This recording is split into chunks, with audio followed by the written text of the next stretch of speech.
The Adventures of Trey Chapter 2, my favorite story. After a few months of dating app trial and error, I received a message from a woman who was enamored with my profile. She was convinced that we were a good match because she had also lost her spouse and believed we shared many of the same experiences. That part hit me like the proverbial ton of bricks. It was a good thought. I mean, who would understand my loss better than someone who had experienced their own?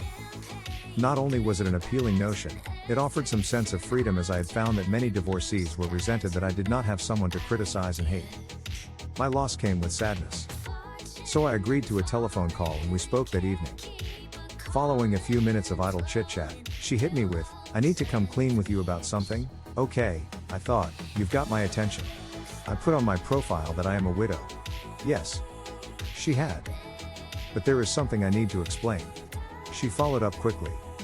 You see, I've been married 3 times. 3 marriages was not a good sign. I had recently read about national divorce statistics and discovered that the greater the number of divorces, the greater the likelihood that she would be able to pair bond with a new man.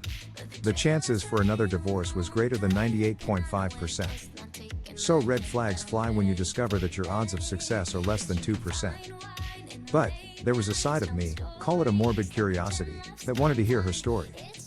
So I replied, "Tell me more." "In my first marriage," she began, "he cheated on me. So I divorced him. The only thing I could think to say was something about betrayal being a terrible thing. It is a difficult scar to heal." She continued, "I got married again. And he cheated on me as well." I wasn't truly sure what to say. Having that happen twice was a severe form of bad luck. Yes, it happens. But, damn. Then I got married again. She was on a roll telling her story. But he cheated on me too. Before I could say anything, she said we went to counseling. But he felt so bad about what he had done, he killed himself. That was a real showstopper. I ask you, what do you say to that? 3 marriages. 3 infidelities. 3 divorces. 1 common denominator. So I put on my manager's hat and asked, "Did you discover anything about yourself with those experiences?" "Yes, I did," came the reply. While her voice had more energy, it had also taken a much darker turn. "I learned that I would never trust a man to keep his word. I have had 2 other boyfriends since then and both of them cheated on me." She was nearly screaming. There was fury in her voice. "I learned how to LoJack someone. And if he can't explain where he was at any given time of the day, I'm going to know where he is and why. The things that render you speechless." Our conversation had only lasted 10 or so minutes. I paused to allow some of her anger to dissipate. "I can see you have had some very traumatic experiences. However, I don't see that we would be a good match. Let me wish you all the best in finding the right guy. Good night." The lesson: I know my curiosity got the better of me. But I had to know whether she had identified her part in her failed relationships. I was hoping for an answer where she recognized something about herself and was taking steps to create a better person and ultimately a better future relationship. No such luck. It underscores the notion that accountability is like kryptonite to some people. They simply cannot entertain the idea that some aspect of their behavior may have prompted the infidelity.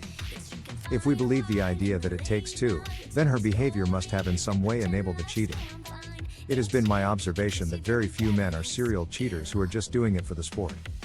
Instead, most find intimacy lacking at home. Their loneliness, coupled with opportunity, leads many down this unfortunate path. And regardless of the circumstance, infidelity is an intimate betrayal that scars. The most unfortunate consequence is that the recipient often projects that pain and distrust onto their new partner. So one has to think long and hard before entering into a relationship with someone who has cheated or has been cheated on. Still, I like to tell this story after asking what is the craziest experience you've had on a dating app? And listening to her response. Most women talk about a guy who wanted to move too fast. "He wanted to take me on a trip after only knowing me for a couple of weeks. He wanted me to meet his children," or the most egregious of reasons, "He wanted intimacy." I believe that most of this can be explained by loneliness. We all want to return to a time of happiness and intimate love for another. However, the sad truth that I have never heard of 2 people who ran off to Vegas to get married work out. Relationships take time. Still, this story has its uses. In telling the story, she will likely tell you about her experience believing that she is nowhere near as damaged as the widow. Often, she will confess to the number of marriages or long-term relationships she has been in. And if you believe national statistics, the greater the body count, the less likely she can or will devote herself to your relationship. Once you cross certain lines, no matter how horrific they are in consequence or harmful to your entire life, the greater the chances that she will initiate that divorce. In one instance, I told the story to a woman who gave all the signs that she was very attracted to me.